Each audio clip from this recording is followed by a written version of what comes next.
Do you love me? Tu me amas? Then thank you very much. Obrigado.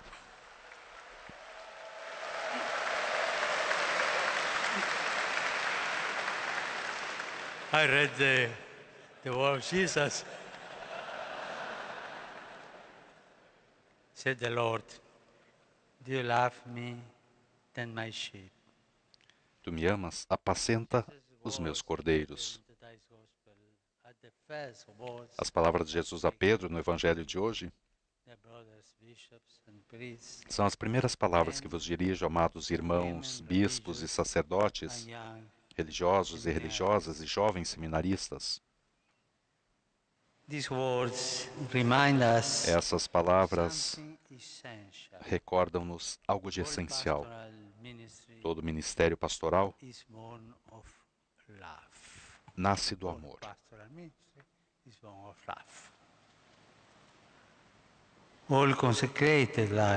Toda vida consagrada é um sinal do amor reconciliador de Cristo.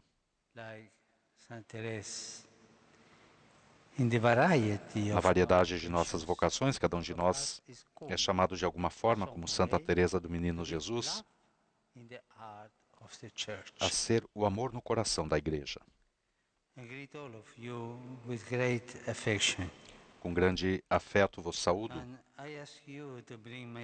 e peço para levardes o meu afeto a todos os vossos irmãos e irmãs, idosos e doentes, e a todos aqueles que hoje não puderam juntar-se a nós.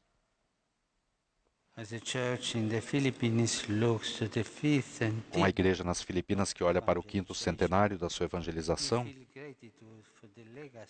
sentimos gratidão pela herança deixada por tantos bispos, sacerdotes e religiosos das gerações passadas.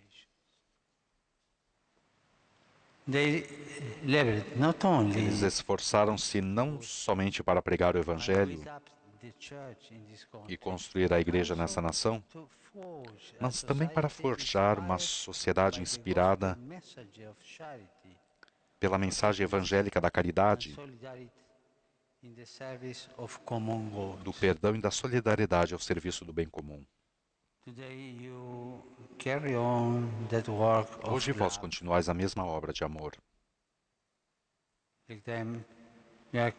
Como eles, sois chamados a construir pontes, apacentar o rebanho de Cristo e preparar vigorosos caminhos para o Evangelho na Ásia ao alvorecer de uma nova era.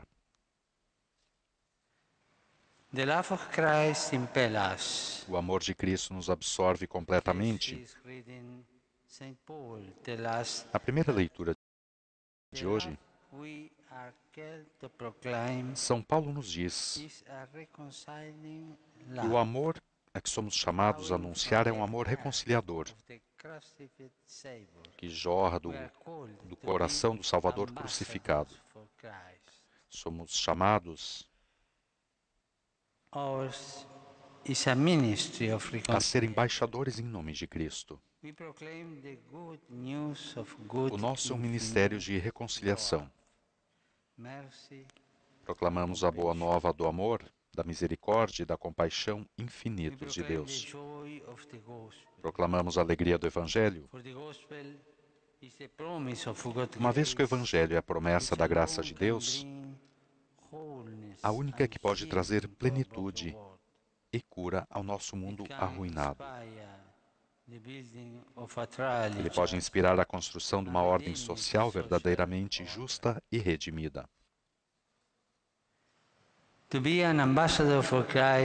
Ser embaixador de Cristo significa, antes de mais nada, convidar cada pessoa a um renovado encontro com o Senhor Jesus. Um encontro pessoal com Ele.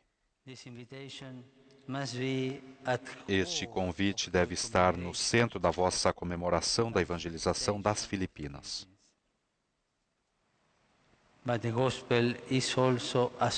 Mas o Evangelho é também uma exortação à conversão, a um exame de nossa consciência como indivíduos e como povo. Como justamente ensinaram os vossos bispos, a igreja nas Filipinas é chamada a individuar e combater as causas da desigualdade e injustiça profundamente enraizadas que desfiguram o rosto da sociedade filipina, contradizendo claramente o ensinamento de Cristo.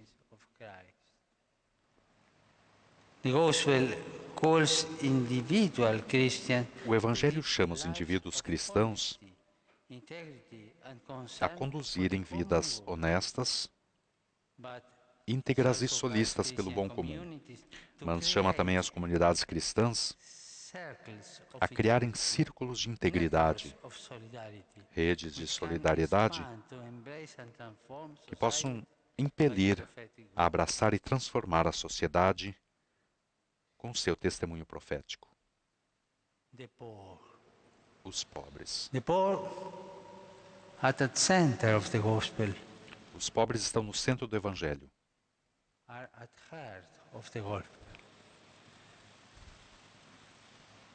If we take away the poor from the gospel, se nós tiramos os evangelhos, os pobres fora do Evangelho, we can not understand the whole message of nós Jesus não Christ. podemos entender a mensagem de Jesus. As ambassadors for Christ, we Como embaixadores de Cristo, and religious, nós, bispos, sacerdotes e religiosos, devemos ser os primeiros a receber a sua graça reconciliadora nos nossos corações.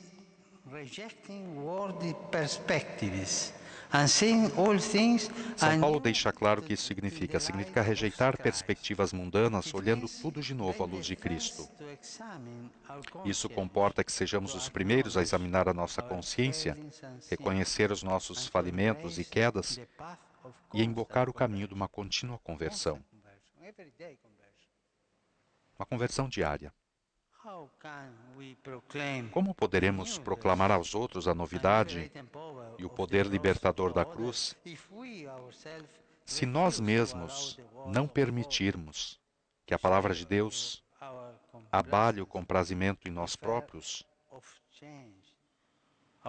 o nosso medo de mudar, os nossos comprometimentos mesquinhos com as modalidades desse mundo, nosso mundanismo espiritual? Para nós, sacerdotes e pessoas consagradas, a conversão à novidade do Evangelho implica um encontro diário com o Senhor na oração. Os santos ensinam-nos que isto é a fonte de todo o zelo apostólico.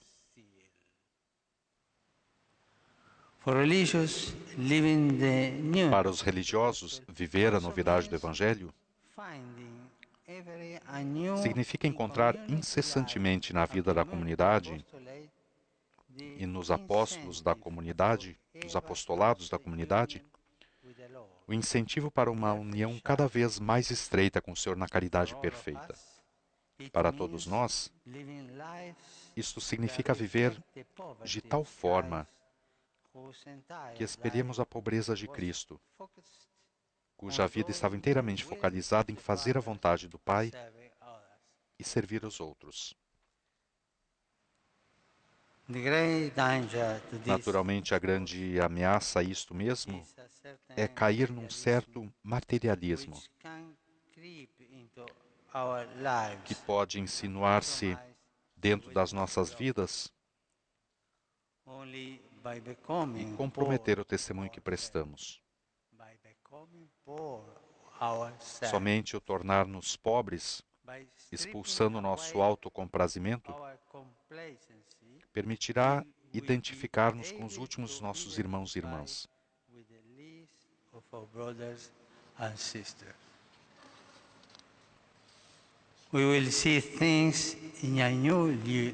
Veremos as coisas sob uma nova luz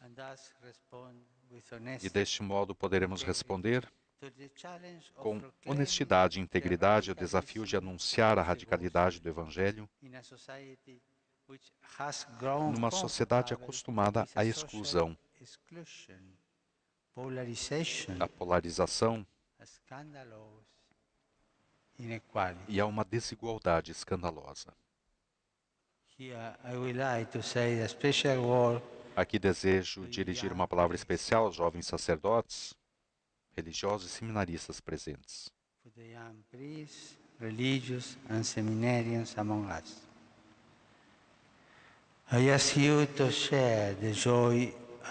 Peço-vos que partilheis a alegria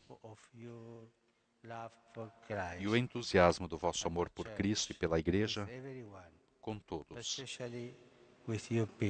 mas sobretudo com os da vossa idade. Mantende-vos presentes no meio dos jovens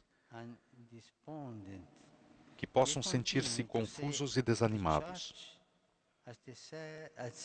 e todavia continuam a ver a Igreja como sua amiga no caminho e uma fonte de esperança.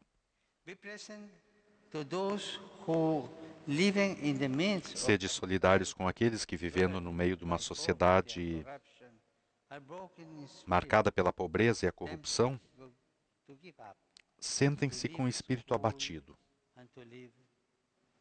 tentados a largar tudo, deixar a escola e viver pela estrada. Proclamai a beleza e a verdade do matrimônio cristão a uma sociedade que é tentada por apresentações confusas da sexualidade, do matrimônio e da família. Como sabeis, essas realidades estão cada vez mais sob ataques de forças poderosas que ameaçam desfigurar o plano criador de Deus e trair os verdadeiros valores que inspiraram e moldaram quanto de belo existe na vossa cultura. Na realidade, a cultura filipina foi plasmada pela criatividade da fé. Por todo lado, os filipinos são conhecidos pelo seu amor a Deus, pela sua piedade fervorosa e a sua ardente e cordial devoção a Nossa Senhora e ao seu terço. Este grande legado contém um forte potencial missionário. É o modo como o vosso povo enculturou o Evangelho e continua a acolher a sua mensagem. No vosso esforço de preparação para o 5º centenário construir sobre essas bases sólidas. To prepare for the 5th centenary built on this solid foundation. Christ died for all. Cristo morreu por todos, a fim de que, mortos nele, não vivemos mais para nós mesmos, mas para ele. Amados irmãos bispos, sacerdotes e religiosos, rogo a Maria, Mãe da Igreja, que faça jorrar de todos vós uma tal abundância de zelo que possais gastar-vos abnegadamente ao serviço dos nossos irmãos e irmãs. Possa assim o amor reconciliador de Cristo penetrar ainda mais profundamente no tecido da sociedade filipina e por vosso intermédio nos ângulos mais distantes do mundo.